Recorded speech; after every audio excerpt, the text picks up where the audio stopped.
대한민국 자동차 산업의 시작을 알린 첫 독자 모델, 포니를 아시나요? 배기량 1238cc 80마력에 가격은 228만 9,200원. 당시 서울 반포 아파트 22평형이 680만 원에서 730만 원 사이였다고 하니 사실 만만치 않은 값이었습니다. 하지만 출시 첫 해인 1976년 1만 대 이상 팔리며 당시 우리나라 자동차 시장의 40%를 차지할 정도로 큰 반향을 일으켰죠. 한마디로 마이카 시대를 연 모델로 여전히 많은 이들의 기억 속에 남아있는데요. 이처럼 자동차의 역사와 이에 얽힌 다양한 사건 등 자동차의 숨겨진 이야기가 궁금하다면 이 책을 추천합니다. 기자인 저자는 바퀴의 발명 이후 산업혁명과 오늘에 이르기까지 총 28개의 에피소드로 구성했습니다.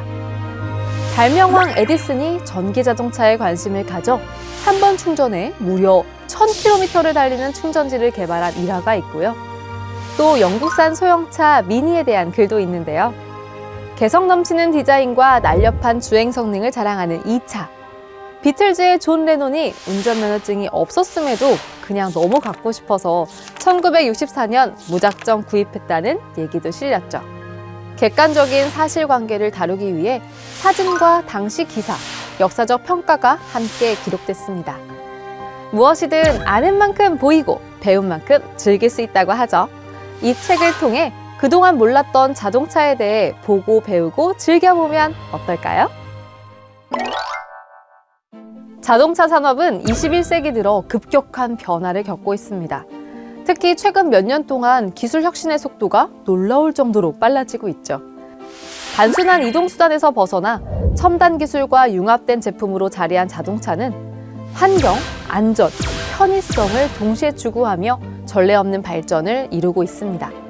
일례로 10여 년 전만 해도 미래 연료차라고 여겨지던 전기차와 수소차는 이미 시장에 진입해 전통 가솔린차의 위치를 위협하고 있는데요. 자율주행차 역시 곧 상용화될 것이란 기대가 나오죠. 이뿐만 아니라 UAM, 도심 항공교통도 데뷔를 앞두고 있는데요. 과연 앞으로 5년 뒤, 또 10년 뒤에 우리가 만날 자동차의 미래는 어떨까요? 그 해답이 이 책에 있습니다. 서울시와 서울디자인연구소가 약 5년간 국내외 100여 명의 전문가와 스마트 모빌리티에 대한 연구를 진행, 그 과정과 성과를 집약해 놓았는데요. 그리고 도시의 새로운 기준을 만드는 대중교통, 자율주행 자동차 시대에 해킹과 사고에 대비하는 우리의 자세 등 여러 고민 역시 함께 담았습니다. 앞으로 더 많은 혁신이 기대되는 자동차, 우리의 삶을 더욱 풍요롭게 만들어주겠죠. 다가올 스마트 모빌리티 혁신, 다른 사람들이 알기 전에 얼른 읽어보세요. 김여사라고 들어보셨나요? 흔히 운전을 잘 못하거나 혹은 이해할 수 없는 방식으로 운전을 하는 사람을 빗대 부르는 인터넷 은어인데요. 이 말에는 여성은 운전을 잘 못한다는 편견이 깔려있죠. 이에 정면으로 도전장을 던진 책이 있습니다. 바로 여성을 위한 자동차 가이드북, 자동차 아는 여자입니다. 여성 운전 커뮤니티를 운영해온 저자가 쉽게 주차하는 법과 고속도로에서의 올바른 주행법, 자동차 정비 등 다양한 상황 속 필요한 자동차 지식을 알기 쉽게 전달하는데요. 알쏭달쏭 헷갈리는 자동차 용어와 상식, 운전하면서 알아야 할 기본 운전 상식, 자동차의 구입과 보험, 드라이빙 스타일까지 여성을 위한 자동차와 운전 노하우가 풍부하게 수록됐고요. 부록으로는 자동차 FAQ가 실려 있어 궁금했던 점들을 해결할 수 있답니다. 저자는 이 책을 순서대로 읽기보다 조수석 앞 글러브 박스에 넣어두고 그때그때 필요한 것을 읽으면 요긴하게 도움이 된다고 말하는데요. 이 책으로 우리도 단순히 운전만 하는 사람이 아니라 차 좀 아는 베스트 드라이버가 되면 좋겠죠? 국회도서관과 함께하는 화제의 책. 첫 번째로 소개할 책은 의료 재난의 시대입니다. 응급실 뺑뺑이, 소아청소년과 오픈런, 지역 종합병원의 입단 폐업 등 한국 의료체계 문제가 연일 매스컴에 오르고 있습니다.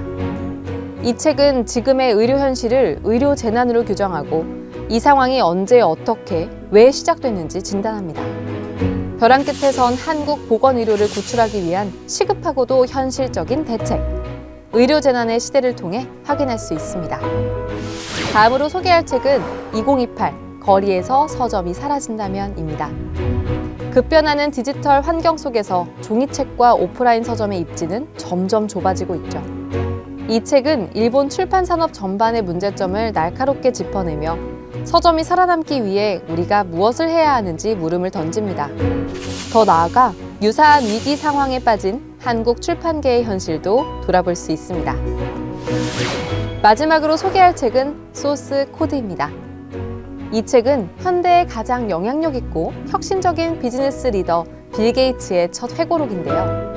총 3권으로 계획된 자서전 시리즈의 첫 번째 책입니다. 유년 시절부터 1970년대 마이크로소프트 창업, 그리고 애플과의 첫 계약까지를 다루고 있는데요. 그의 고민과 모색, 우정과 열정의 성공담을 확인할 수 있습니다.